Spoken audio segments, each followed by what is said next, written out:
Olá, hoje vamos falar sobre a identificação radiográfica, tá? Relacionada à posição do paciente, posição da parte e localização do numerador, tá bom? A identificação deve estar sempre posicionada na radiografia em correspondência com o lado direito do paciente. Então, nós temos aqui um paciente em AP, lado direito e lado esquerdo, numerador em AP do lado direito. Temos em PA, esquerda, direita, numerador em PA do lado direito. Temos o lateral esquerdo, numerador em PA. Temos o lado direito, numerador em PA. Extremidades. Mão, punho direito em PA, numerador deve ser posicionado correspondência ao primeiro dedo da mão em PA. Punho esquerdo em PA, o numerador deve ser posicionado em correspondência ao quinto dedo da mão em PA. Então, vocês reparem que o numerador ele vai continuar no mesmo local. A posição da mão é que muda, né? Entre aspas, em uma vai estar do lado externo e da outra vai estar do lado interno, tá? Vocês reparem que tem uma identificação com a letra D para a mão direita e com a letra E para a mão esquerda. A cartelinha do numerador, ele vem com essas letra E e letra D, tá? Ajuda bastante você identificar lado direito e lado esquerdo, tá? Ah, mas o numerador está do lado certo. Se o numerador está do lado certo, o médico sabe qual é o lado direito e qual é o lado esquerdo. Mas você tem a letrinha lá, por que não colocar, né? Já vem lá na cartelinha do numerador, é só você colocar, tá bom? Pé esquerdo em PA. O numerador deve ser posicionado em correspondência ao primeiro dedo do pé em PA. Pé esquerdo. Pé direito em PA, o numerador deve ser posicionado em correspondência ao quinto dedo do pé em PA. Novamente, mesma coisa da mão. A diferença é que nós fazemos a mão em PA para melhor conforto do paciente. Nós já falamos bastante sobre isso. Alterado da posição anatômica. E no caso do pé, a gente vai ter até dificuldade de realizar a incidência de outra forma. Então, assim, literalmente a incidência é feita desse jeito, porque você vai ter que deitar o paciente de barriga para baixo e estender totalmente os pés. Então, assim, é um posicionamento bem inviável para você fazer, bem desconfortável. Então, o pé já cai na posição anatômica, só que a posição anatômica do pé é PA. Pontos de reparo do posicionamento.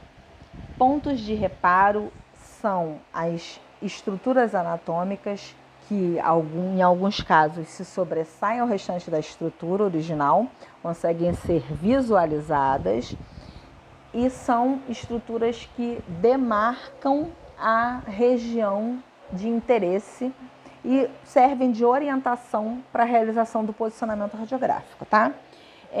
Nós temos os exemplos mais marcantes e temos os exemplos de localização regional, tá? Vértebra proeminente, o processo espinhoso da vértebra C7. Ela é bem visualizável, é literalmente esse calombinho no final do nosso pescoço. Então, a gente consegue visualizar na parte posterior, né? Esse processo proeminente da vértebra C7. Então, a vértebra proeminente, porque é um processo que é bem maior do que o das outras vértebras, então ela se sobressai às outras vértebras cervicais, consegue ser visualizado, tá? Incisura jugular, margem superior do externo, essa parte final do nosso pescoço na parte da frente. Ângulo external, a área elevada da junção do manúbio ao corpo do externo, é essa saboneteirazinha que o pessoal mais antigo tem o hábito de chamar de saboneteira.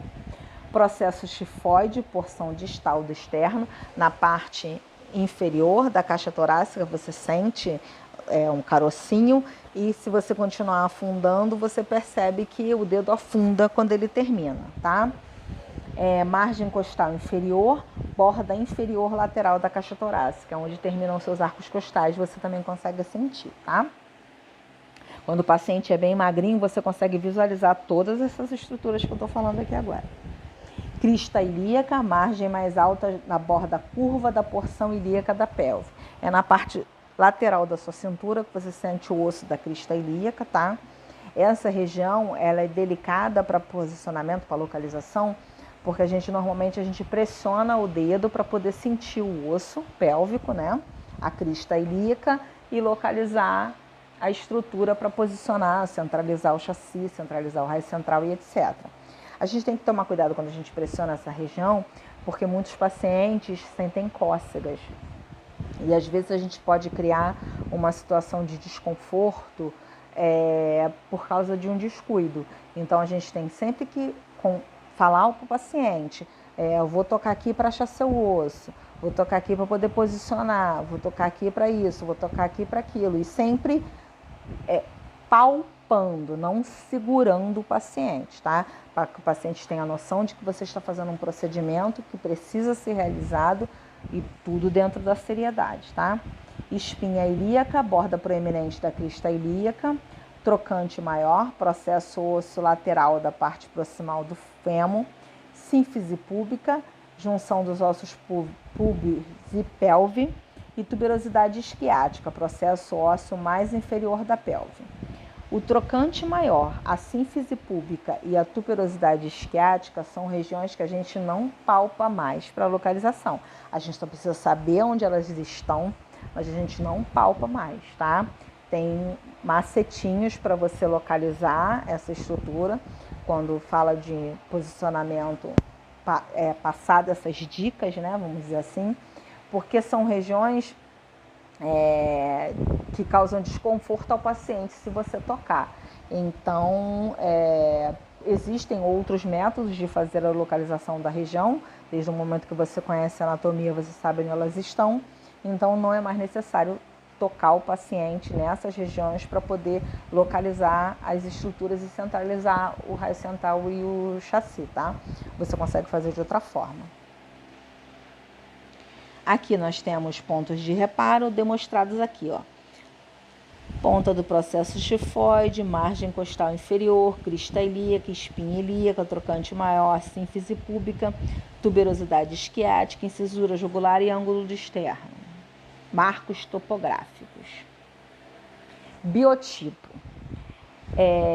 Os biotipos, normalmente, quando a gente não conhece os biotipos, a gente se engana com muita facilidade. Uma situação muito comum é eu achar que eu tenho um paciente mais gordinho, mais forte, então eu preciso de um chassi maior do que se eu vou realizar uma radiografia de um paciente mais magrinho, mais esguio, mais comprido, tá? Dentro dos biotipos, a gente visualiza a localização dos órgãos internos do paciente e literalmente cai por terra a imaginação que a gente tem em relação a isso. Muitas das vezes o paciente mais gordinho, mais fortinho, tem os órgãos mais alocados, mais apertadinhos, e um paciente mais magrelinho, mais esguio e comprido, tem a caixa torácica, é um exemplo bem claro disso. Muitas das vezes eu tenho um paciente mais magrinho, mais esguio, e ele tem uma caixa torácica bem mais ampla do que um paciente mais fortinho, tá? Então nós temos o hiperestênico, biotipo mais atarracado, maciço, é o que a gente chama do socado. A cavidade torácica é larga, profunda e com uma dimensão vertical curta, indicando um diafragma alto. Estênico. Estes representam um biotipo mais próximo da média, mas ainda ligeiramente atarracadas. Hipoestênico.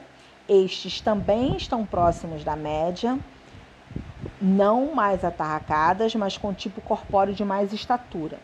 Astênico, este é o tipo mais extremo, com uma cavidade torácica estrita e rasa, mas com uma dimensão vertical longa, indicando um diafragma baixo. Aí aqui a gente tem a demonstração, ó. Hiperestênico, estênico, hipoestênico, e a demonstração da localização dos órgãos, ó.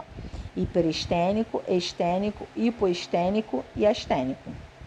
Reparem que os órgãos se alongam conforme o corpo é mais esguio, né? E o paciente mais atarracadinho, mais socado, os órgãos são mais próximos uns dos outros, tá? E qualquer dúvidas, pode entrar em contato, tá? Eu vou passar um outro endereço de e-mail para que a gente possa ter uma comunicação melhor. Eu vou colocar no conteúdo para vocês e essa conta de e-mail vai ser só direcionada para a gente. Então fica mais fácil tanto para eu localizar quando vocês enviam um trabalho para mim, quanto para vocês enviarem alguma dúvida, tá bom? A próxima aula a gente vai falar sobre os numeradores.